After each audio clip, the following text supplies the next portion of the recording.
Bom, bem-vindos ao Plano Talks, o podcast que busca ver o invisível, ouvir o inaudível e falar daquilo que não é dito no mundo da gestão. Eu quero dar as boas-vindas aqui ao nosso grande amigo Renan, né, gestor da Blue Metrics Asset, né, também ao Danilo, contador de longa data aqui com a gente. Muitos anos, né, cara? Pois Muitos anos. é. É uma longa estrada, né? É uma longa estrada. Longa estrada, cara. Tá ótimo. Não, satisfação estar aqui com vocês. É a primeira vez, mas fiquei bastante honrado com o convite, com a lembrança, e estou aí à disposição. Que bom. Hoje a gente vai estar falando de algo que está na notícia, né? O caso Americanas, né? E talvez o primeiro ponto assim para a gente estar conversando é isso, né? A situação que se chegou, né, de fragilidade com relação à governança corporativa, né? Se a gente consegue aí trazer alguma explicação, o que está por trás disso, né? Ou seja, o que é que configurou essa fraude, né, nos balanços das Americanas? Bom, Tarcísio, o que a gente tem que observar, primeiro assim, é um caso realmente, vamos dizer assim, uma espécie de cisne negro, né? É inusitado, um caso inusitado, uma companhia grande, com a marca muito estabelecida, né, de longa data, até com certa credibilidade, né, junto ao consumidor, e foi, de fato, inesperado e causou realmente extrema surpresa, né, até porque você tem outros agentes ali em volta da operação, né, começando pelos auditores, né, que são auditores também renomados, né, que no caso é a Price e a KPMG.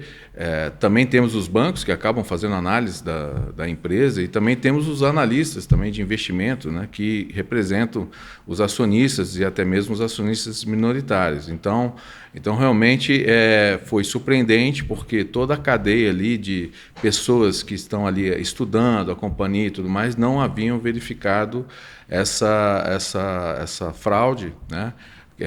E que se deve, na verdade, a uma falha na contabilização, né? Na linha da contabilização de despesas financeiras.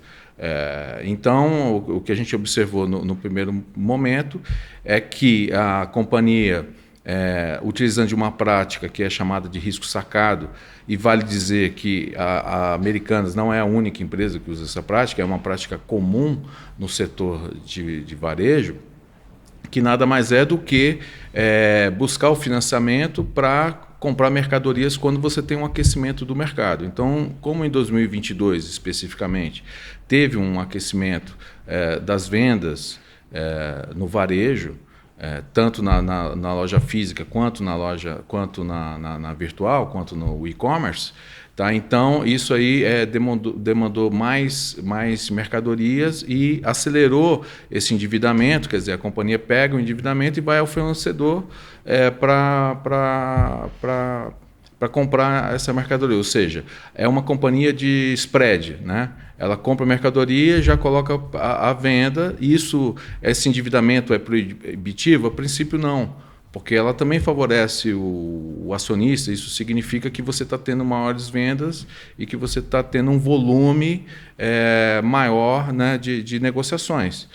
Então, a princípio, não significaria uma coisa ruim. O grande problema é que, ao utilizar a conta fornecedor, né, para fazer essa operação, acabou se omitindo ali as despesas financeiras, as despesas com juros, né, e isso acabou chegando numa exaustão, e com a chegada, né, do novo CEO, né, que é o Sérgio Rial, ele logo observou que havia alguma falha de contabilidade. E quando ele propôs esse reordenamento das contas, então surgiu, né, a priori, uma estimativa de um rombo de 23 bilhões de reais, que é um grande escândalo, e mais à frente ainda verificou-se que era uma prática que vinha sendo utilizada há muitos anos e que isso poderia chegar a 40 bilhões de impartimentos, que realmente denota um caso, né, de alta complexidade, né? Ou seja, de 20 para 40, Um contexto que parecia sim. normal, chegar Sim. onde a gente chegou, é uma surpresa, porque você não espera isso de uma grande corporação, né? Sim, lembrando assim, é uma empresa listada em Bolsa de Valores, ela é uma empresa que está no índice Bovespa, ela está no índice de governança, então se você olhar ali o site de RI, que é um site de relações com investidores obrigatório por parte da CVM, ela tem todos os requisitos de uma empresa bem administrada, né? Onde ela tem ali os manuais de governança corporativa, os manuais de compliance, os manuais de risco. Isso está tudo lá em dia, o que ajuda a maquiagem do problema, inclusive também ações de ISG também. Então, quer dizer, é uma empresa que ela vinha ali cumprindo o rito legal. Agora eu assim, me sinto até na obrigação de pontuar que o setor de varejo no Brasil é um setor muito sensível. Ele é extremamente sensível, começando que ele é sensível à renda. E nós estamos falando de um ambiente Brasil, né? Então, a gente vem de sucessivos planos econômicos mal sucedidos, a gente vem numa inflação mediana elevadíssima, numa taxa de juros elevada, impostos elevadíssimos. Então, se a gente fizer um cômputo das empresas de varejo que já fecharam, a gente vai ficar, né, remontando a história, a gente vai, poxa, então parece que não é uma coisa nova, né? E há necessidade de você também criar um ambiente mais favorável para os negócios. Quando você tem um ambiente muito hostil, na verdade, isso também historicamente acontece dessa forma, né? Os players eles começam a achar soluções mirabolantes para tentar sobreviver. Né? Não estou justificando o erro, mas a gente viu isso com muitas companhias no Brasil. No sentido de sobreviver, ela acaba se espremendo. Tanto é que o que a gente observa assim, né? Onde a fumaça há fogo. Né? Já começa a sinalizar outros problemas com outras empresas do setor que mostra que pode ser uma crise sistêmica. A gente não pode esquecer que de novo, a gente tem mais uma década perdida, né, no Brasil, que é 2012 a 2022, em sentido de crescimento e com o agravante de que o endividamento da família está em patamares recordes. O resultado do varejo em dezembro foi menos 2,9% no mês de Natal, o que mostra que a família não tem mais essa capacidade. Com certeza, é o setor mais afetado por essa situação. Você tem, mas a crise sistêmica... Então, tudo tem esse problema? Não, é diferente. Né? Você tem um setor de exportação no Brasil, que atende China, o agronegócio, a mineração, os setores mais resilientes, energia elétrica, tal. Mas o varejo não. O varejo realmente ele é extremamente sensível a essa que eu chamo de ambiente econômico no Brasil, entendeu? Que é um ambiente extremamente hostil e que às vezes acaba... indo para essa criatividade contábil aí que acontece. O que eu vejo, o que foi mais traumático e o que o mercado tanto reclama e tudo mais, é a questão de que, com o resultado fraudado, sem as despesas financeiras, você obteve lucro e houveram distribuições de dividendos de grande monta, que favoreceu muito os principais acionistas, que eles chamam acionistas de referência. Então, se, uma vez eles sabendo, e é isso que vai se apurar, né, que a CVM vai apurar, eles sabendo desse movimento, dessa situação, jamais eles poderiam ter retirado dinheiro da empresa nessa situação, e isso aí denotou má fé. E é isso que está se apurando. Essa criatividade, soluções mirabolantes para a área da contabilidade. Essa né, contabilidade criativa, né? Essa contabilidade criativa. Na verdade, não é culpa da contabilidade, né? A contabilidade ela registra fatos contábeis, né? Então muita gente se virou até e falou assim, mas que a contabilidade não, né? Apareceu porque a contabilidade mostrou no final, né? Tem como você maquiar alguma coisa? Claro que tem. Em qualquer área, medicina, engenharia, você pode fazer um prédio ali e botar um cimento que não deve ser na quantidade. Então, o problema não é a contabilidade. O problema é quem está por trás da contabilidade. Mas tem uma coisa interessante que você falou, Você falou lá atrás o seguinte, falou, a Americanas ela é listada na Bolsa, CVM fiscaliza, ela tem toda uma governança, e você viu que no final isso não adiantou muito, né? O pessoal conseguiu fazer ali alguns ajustes para esconder algumas coisas, os acionistas receberam os dividendos, os executivos receberam bonificações de rendimento, porque esses executivos eles recebem muita bonificação. Quando bate meta, bate resultado, eles recebem bonificação. Então eles receberam bonificações que não estavam, que foram rendimentos falsos, né? Sim, perfeito. Um caos, né? Foi falso, receberam, né? Mas tinha toda uma governança ali que estava protegendo si. Você acha que está na hora de rever todos esses modelos? Porque a gente tem outro problema agora. Esses sócios, eles são sócios também de outras empresas. Sim, sim. Ambev, Light, que também já está começando a falar, será que está acontecendo a mesma coisa nas outras empresas? Você acha que chegou a hora de rever esse modelo de governança, botar novos parâmetros, novos requisitos? Olha, esse é um tema, assim, é um assunto assim, é bastante desafiador, né? A governança ela ganhou força, né, no final dos anos 90, no Brasil, principalmente, até depois de um escândalo, né, financeiro que foi um deles, né, que foi emblemático, que foi o caso do Banco Barings, né, na Inglaterra, em 1999. Um banco centenário que um único operador, com operações na Ásia, em cima do que eles chamam de conta-erro, lá, né, em cima de uma conta-erro lá, que ele maquiava alguns resultados, ele quebrou um banco.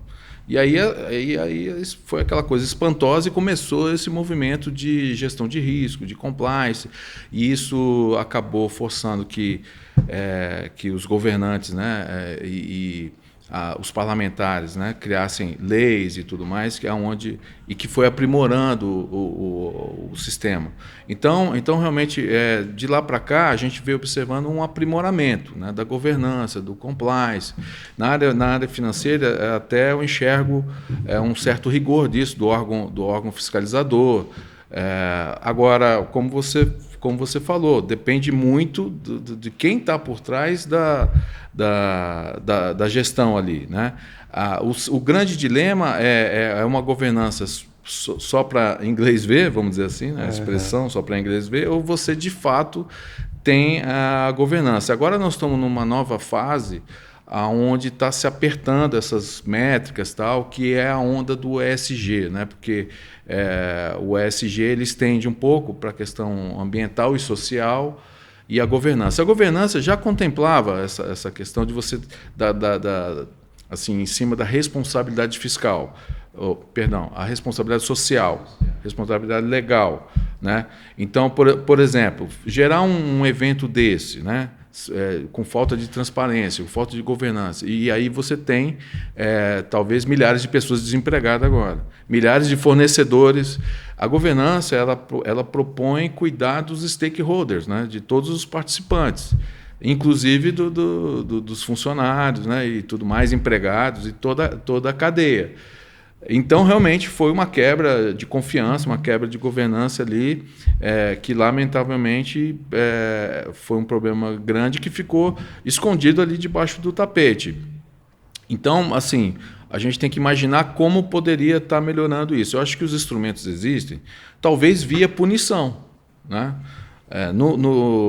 A gente até vinha comentando, né, Sérgio?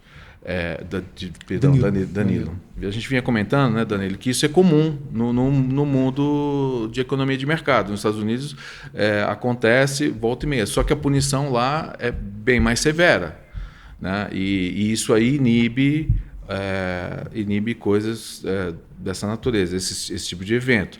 Mas mesmo eles não estão livres, né? Por exemplo, tivemos um caso gravíssimo, né, que foi a crise de 2008. Que foi totalmente em cima de quebra de governança e foi gerada ali basicamente por Wall Street, né? Eles até exageraram na dose, que afetou o mundo inteiro, a cadeia do mundo inteiro. E é claro que tem uma explicação para isso, porque os Estados Unidos passou por uma onda de baixar a regulação, ele baixou a guarda na regulação, permitiu bancos de investimento incorporarem bancos comerciais. A poupança nos Estados Unidos, do norte-americano, não se misturava com capital de risco. até então. Mas desde o do governo Reagan, na verdade, onde começaram a colocar agentes do Wall Street no mercado, começou a haver uma baixa da regulação e aonde esses bancos de investimento acessaram essa poupança e colocaram no risco. E aquilo virou uma bola de neve. Fora também a questão de outras questões mais técnicas relacionadas à taxa de juros, tal, que geraram um efeito colateral, mas houve sim a questão da má-fé, na medida que nós estamos fazendo dinheiro, ganhando muito dinheiro, aquela famosa frase, né, que a ganância é boa, né? É boa para quem? Depende, né? Então, ela não pode ser nociva a esse ponto de você até quebrar país. Teve até país que quebrou. Teve pessoas que perderam a casa, que perderam suas poupanças. Tá? Inclusive, eu particularmente atribuo essa onda de esquerda nos Estados Unidos por causa desse evento. Na medida que o cidadão perde a fé no sistema, a questão é que o capitalismo também fica doente. É verdade. Né? O capitalismo também ele adoece. Você precisa dar um remedinho ali e tal. Então você precisa ter a regulação adequada. Aqui no Brasil, eu acho que a regulação é forte. Eu acho que a punição e a agilidade para a punição que é fraca. Demorada e branda. Eu acho também que os órgãos reguladores também não têm uma infraestrutura que suporte as demandas de fiscalização, uma impressão que eu tenho. O volume de informações, volume de informação desse volume. Então também necessitaria mais investimentos. Eu falo isso porque, por exemplo, até nos anos 90 e nos anos 2000, na primeira década, você vê o tanto de bancos que quebraram e todos apresentando fraudes no balanço. E quando você olhava lá no Banco Central, por exemplo, você olhava a situação dele, estava a situação normal. Lembrando que eles têm auditoria, toda a governança, né, listados em bolsa e tudo mais, auditoria externa, e tem auditoria do Banco Central.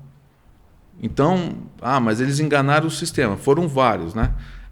Teve o caso do Banco Cruzeiro do Sul, o caso do BVA, o caso do Morada, e tem outros que sobreviveram por fusão e aquisição, que não vale a pena falar o nome, mas que também tinham fraude no balanço. Então também não foi só uma questão tão focada no varejo, né? A questão é que esses bancos também são sensíveis a esses fatores que eu comentei. Eles financiam as empresas de varejo, eles financiam também os fornecedores, o capital de giro dos fornecedores. Então você também tem um resquício, não é só os bancos grandes que estão financiando, você tem os bancos pequenos e médios. Então a gente tem que observar aí esse contágio em razão disso. Mas eu acho que nós carecemos de mais investimento na fiscalização e punições mais severas. Aí talvez seria uma nova etapa, porque chega um momento que parece que exauriu, né, a questão de você implementar processos nas empresas, processos de governança. E vale dizer que tem empresas que seguem isso muito bem à risca, né, que são empresas que a gente entende que são empresas confiáveis e tudo mais. Aí vem a polêmica que é colocada sobre o histórico dos acionistas da Americana, que já tem problemas, inclusive problemas nos Estados Unidos com a SEC, que é a Secretaria, né, de Mercado deles, que equivale à CVM nossa. Né, já está se identificando problemas também com a Ambev ali, né,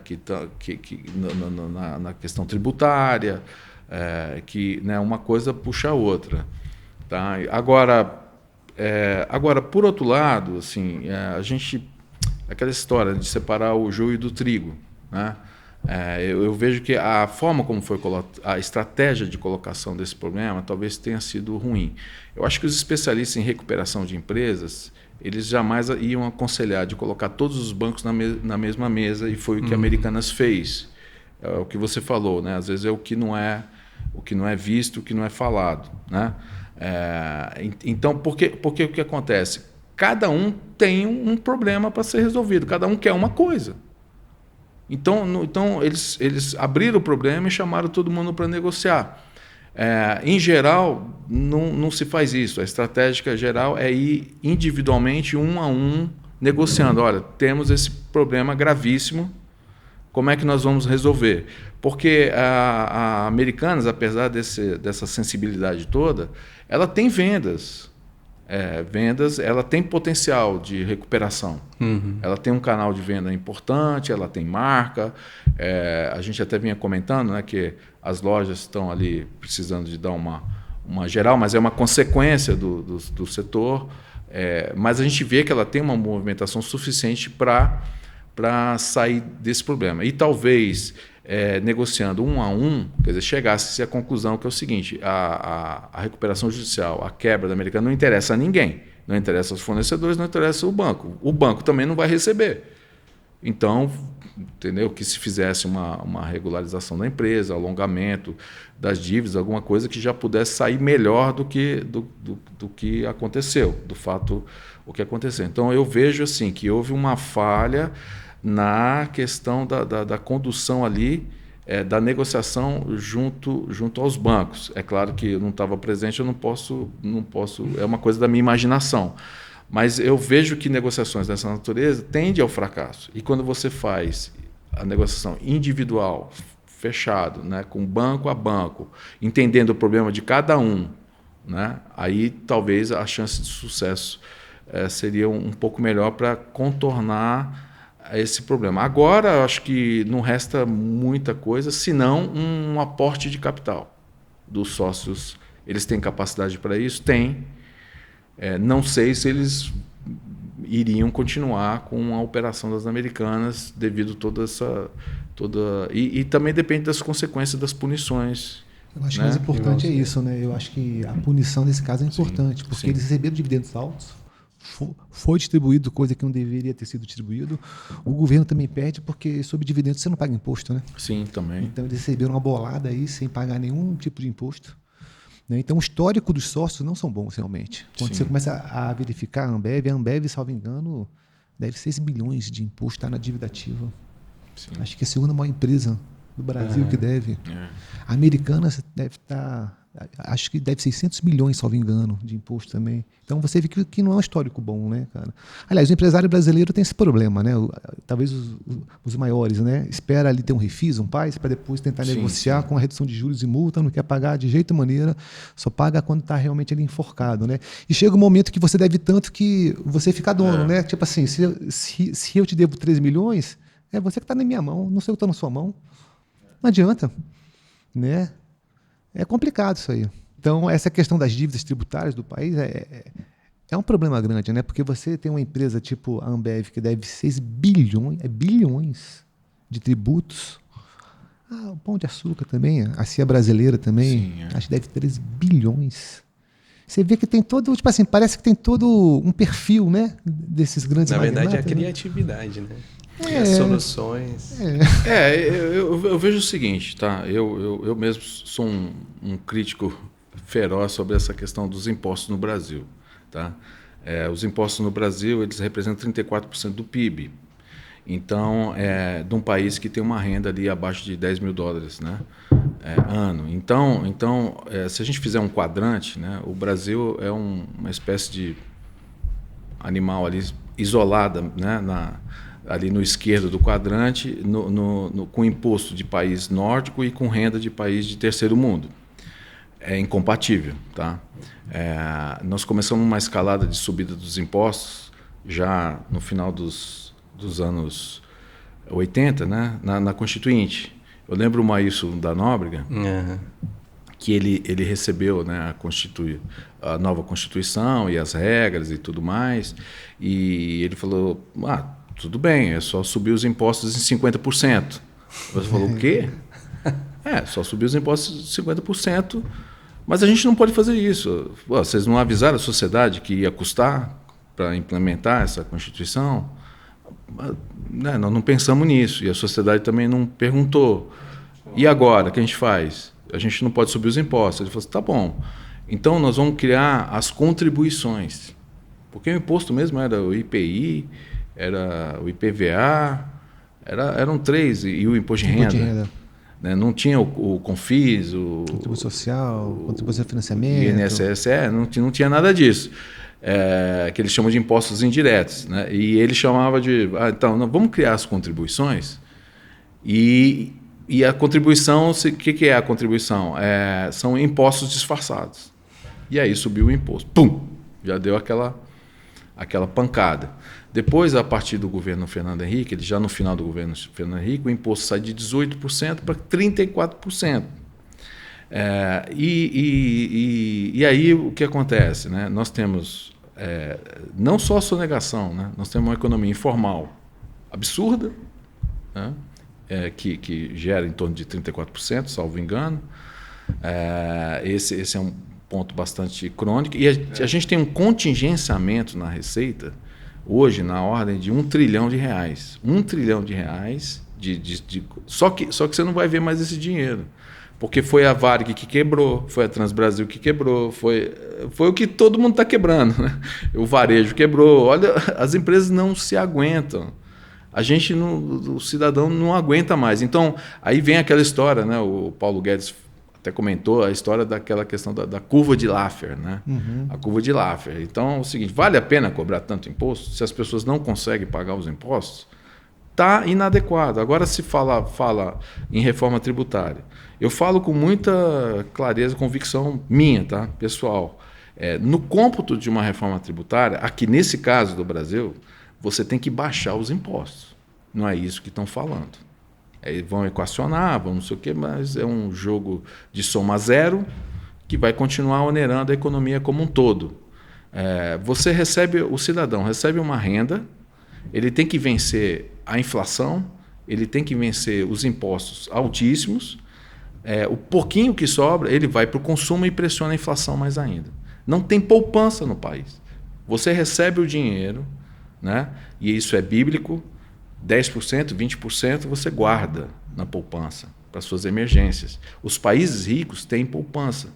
E os investimentos de longo prazo acontecem em função da poupança, não é em função do consumo imediato.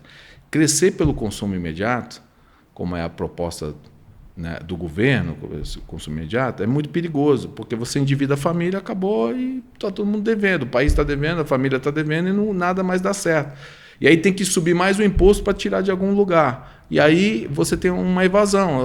Eu sou empresário, não está valendo a pena, vou para fora.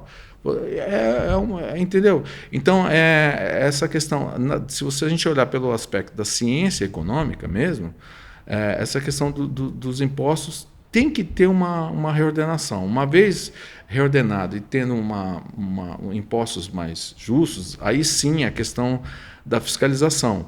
Tá? É natural do ser humano, né, querer levar uma vantagem e tudo mais, mas é difícil a gente separar o que é a má-fé, o que é tal, e o que é o ambiente.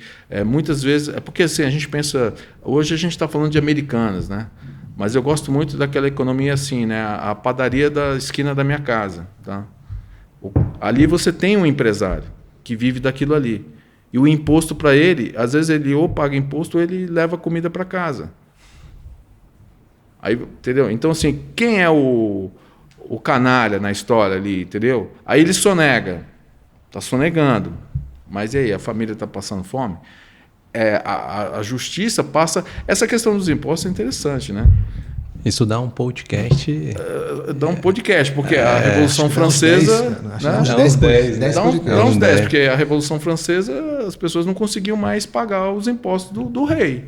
E eles foram avisados, mas eles preferem correr o risco de eclodir tudo, abrir mão do direito da realeza.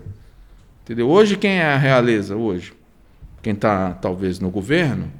Olha o que você está fazendo com a economia. Você está colocando o joelho no pescoço de todo mundo, dessa forma. Criando gastos, criando o Estado indutor, que aloca mal o recurso e depois tem que fazer sucessivas intervenções. Quando a gente fala de modelo de governança que precisa ser revisado, ele também tem que estar...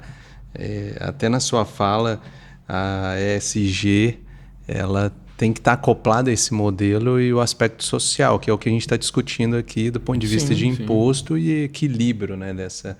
Então, o caso americano é muito mais um reflexo, né, não só de um modelo de governança, porque até você mesmo falou assim, o nosso até está sendo bem rigoroso.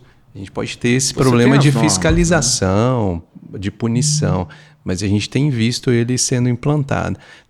Você tem as normas, por exemplo, na área privada mesmo, a Bolsa de Valores, a B3 hoje, que era a antiga BMF, Bovespa, ali no final dos anos 90, criou o selo de governança, né? Então você tinha o selo nível 1, nível 2 e o novo mercado. A Americana, por exemplo, é o novo mercado, quer dizer, é o sentido de igualdade, né? Você tem uma ação, um voto. Você tem uma série de coisas ali que estão ali. Então ela tinha que criar uma série de. Ela tinha que provar que tinha a governança, o processo de governança dentro da empresa para ela receber o selo. E assim foi feito, né? Por isso que a gente tem muitas empresas hoje que são negociadas na Bolsa apenas com ações ON. Porque, então, se uma ação, um voto, então tira a PN, que não tem direito a voto. E aí, para aumentar a governança, por exemplo, a questão do tag along também foi colocado como um item da governança, que é a questão de proteger o minoritário quando você tem fusões e aquisições. Os minoritários eram... também você tem a questão do free float, né, que você às vezes abre ações listadas na Bolsa e colocou lá 5% da companhia está na Bolsa, 95% está para dentro. Então não adiantou nada. Então tem ali que ter um respeito, né? 20%, 30% pelo menos, para você ter. Isso tudo compõe o selo. Também foi criado, no mesmo período, foi criado o índice de governança, que é o IGOV. Então só podiam entrar naquele índice ali as empresas que tinham um processo de governança. A Americana tem. Tem. Mas aí entra aquele caso que a gente veio comentando, que aí, por necessidade de mercado, todo mundo fez. Mas quem pratica de fato? A Petrobras também está no índice de governança.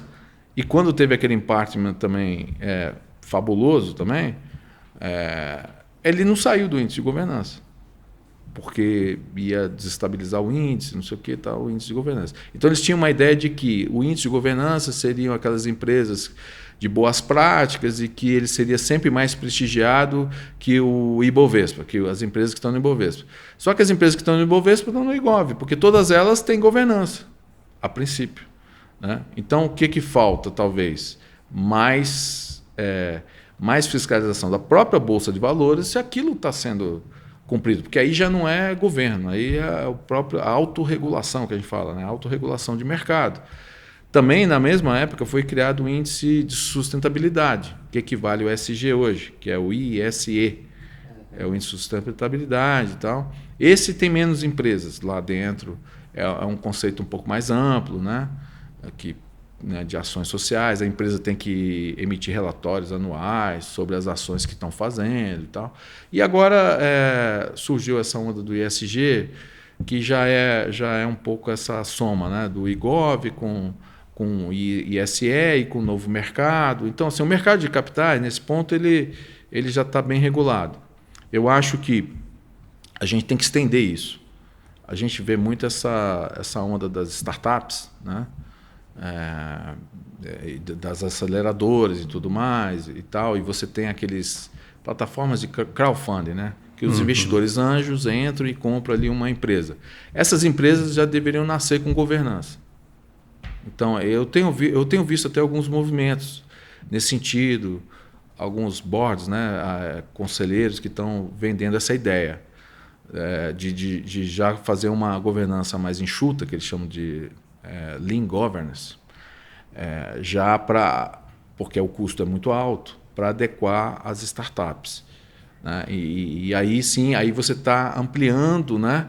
Quer dizer, você está adentrando mais para outros ramos da sociedade, empresas menores que estão nascendo, já nascem com a cultura de governança. Então, se a gente olhar nesse aspecto, tem muito ainda o que evoluir. Então, se a empresa está nascendo já com governança, uma startup, e as empresas pequenas e as médias também tem que seguir a mesma linha, provavelmente vão seguir. Mas ainda há um caminho longo para isso. A gente atua com essa parte de governança, né, no governo, e a gente sabe que engajar as pessoas dentro daquilo que é construído junto, e principalmente enxergando esses normativos que estão externos, até internos à organização, fazer com que todo mundo caminhe junto, é um desafio.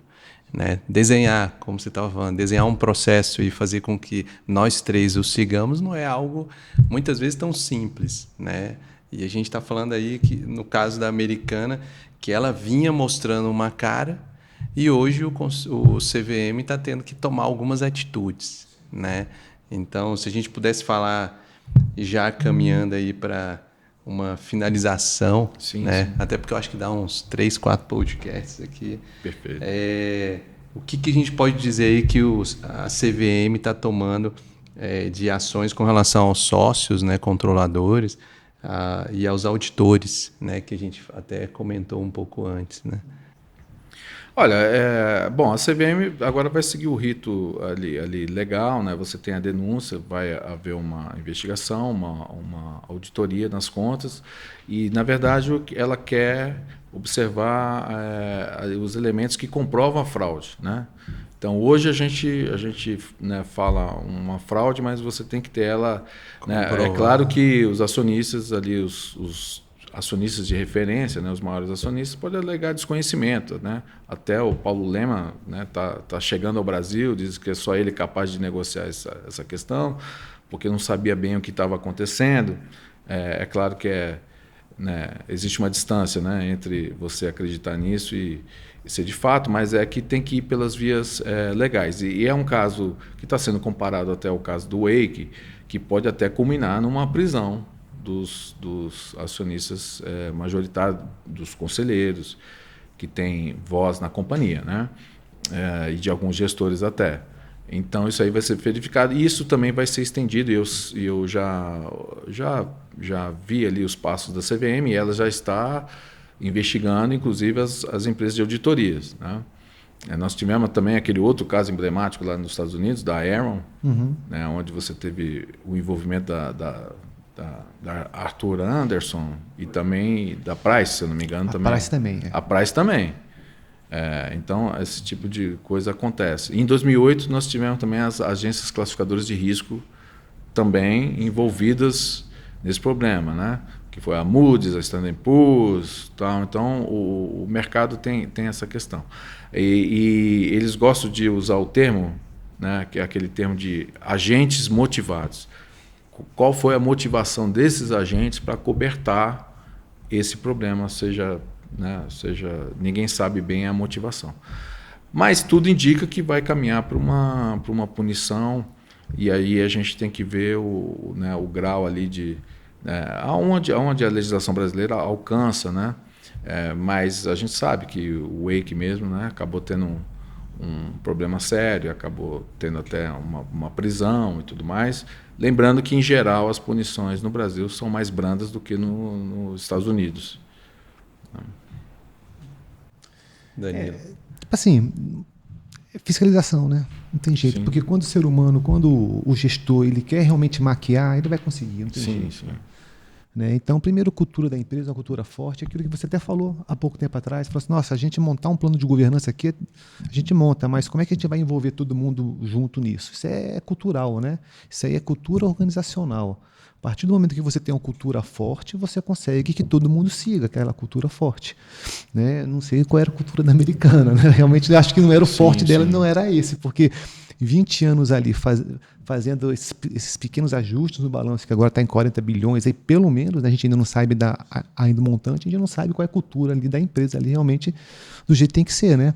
Mas eu acho que não tem outra saída. É uma cultura forte, uma cultura de governança para todos os colaboradores entenderem que aquilo realmente existe e que não é só no papel. Nem você falou assim, o cara tem, mas será que ele realmente está aplicando aquilo no dia a dia? Então eu acho que isso vem da liderança, né? Líder forte, cultura forte, funcionário forte, empresa forte, né? A gente acaba fazendo isso, né? Então eu acho isso muito importante. E fiscalização. E punição, né? Não uma coisa branda, mas tem que ter uma punição realmente rigorosa, porque se no Japão isso acontece, lá o pessoal comete o harakiri, o suicídio, né? Aqui também vai acontecer, né? Mas é uma punição forte, né? Eu acho que em algum momento o brasileiro vai ter que rever o país. Tem que rever o país, porque hoje tudo é mapeado. A gente observa lá o risco político, econômico, ambiental, tecnológico, legal. Cada país nessas caixinhas tem ali o seu risco. E a gente, hoje, tudo tem estatísticas e tudo mais. Mas vamos para a estatística, por exemplo, do índice de corrupção, que é feito pelo Transparency da Alemanha, que não é uma coisa nada nova. Tá? O Brasil está ali abraçado ali com a Argentina na 96ª posição. Né? Os nórdicos, né? Não querendo ser pedante, falando sempre dos nórdicos, né? Não sei o quê, até porque Hong Kong é um bom exemplo de mercado livre, Singapura também, Coreia do Sul acordou há muito tempo, né? Para melhorar os seus processos, até a China acordou um pouco nessa questão. É um país totalitário, é claro que, né, tem suas ressalvas, mas tem um ambiente de negócio melhor. Mas os nórdicos estão ali sempre na 10ª posição. Aí sim vem essa questão que você comentou, que é justamente que a cultura, aí sim eu atribuo a cultura do brasileiro. Por que nós estamos sempre muito mal classificados no índice de corrupção? Os Estados Unidos não é um exemplo, tanto, ele está na 20ª posição, junto ali com o Chile, e dali para cima só os países mais ricos, realmente, e não por acaso esses países têm a nota de risco soberano maiores, os AAAs, tal. Você não vai ver um país AAA que está mal classificado no índice de corrupção, e não vai ver um país com índice de corrupção elevado que tem um IDH tão alto como eles têm.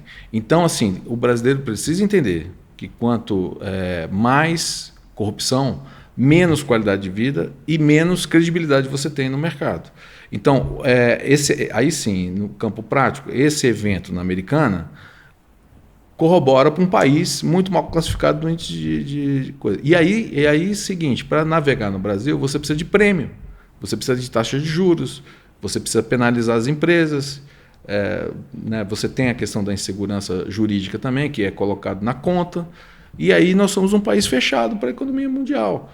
Entendeu? Então, assim, o alerta que eu faço é essa questão da revisitação do país.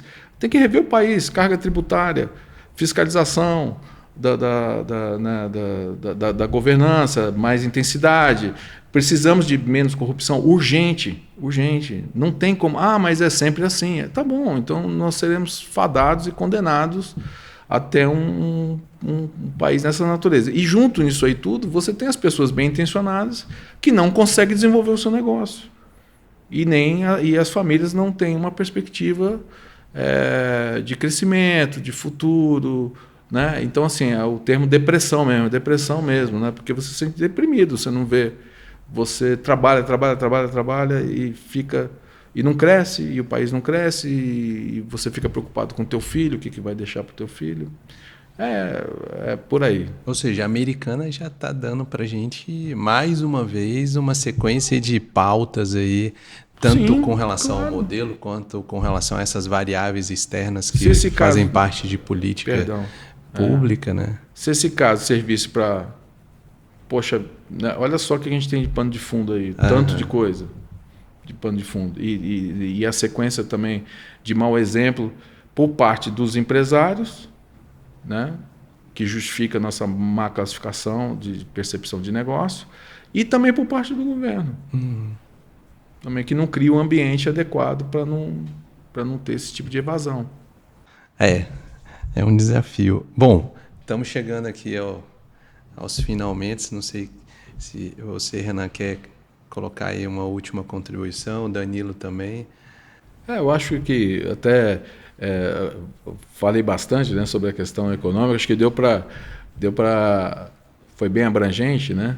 Eu me dou por satisfeito e fico muito feliz por ter a oportunidade de poder contribuir com o tema. A gente que agradece. Né? Eu acho que foi muito elucidativo, né? O Renan falou sobre tudo praticamente, explicou bastante a situação. Né? E eu acho que não vai ser o primeiro caso, também não vai ser, não é o primeiro, não vai ser o último também. O mundo está aí para isso, mostrando que tem, mas a gente tem que torcer que, tipo assim, cada vez diminua mais. Eu não me lembro no Brasil aqui um escândalo igual a esse. No Brasil, nessa magnitude, eu não me lembro. Também não, eu não Danilo. Me lembro. Eu acho que é um dos piores casos aí, com certeza. Porque, pô, é uma loja grande, é uma loja que tinha credibilidade, com vários fornecedores, tem vários agentes envolvidos, né? Então eu não me lembro, né? Espero que sirva de lição. Né, que a gente consiga ter controle sobre isso, que a gente acorde e fala, poxa, não é bem assim, vamos melhorar isso aqui, que tudo pode melhorar, né? Tudo pode melhorar. Com certeza. Bom, então, mais uma vez, obrigado, Renan, Danilo. Para quem está acompanhando aí esse episódio, né, a gente sabe que o tema é largo, né? Quem sabe de alguns tópicos aí nasce algum outro episódio, né? Então, nos siga nas redes sociais, né? O nosso LinkedIn lá, dê uma curtida, acompanhe nossos artigos, nossos cases. Compartilhe, curta, tapa no dedão, comente, tire sua dúvida. Né? Com certeza. O algoritmo agradece, né? E nos vemos no próximo episódio. Perfeito. Eu que agradeço. Obrigado. Felicidade.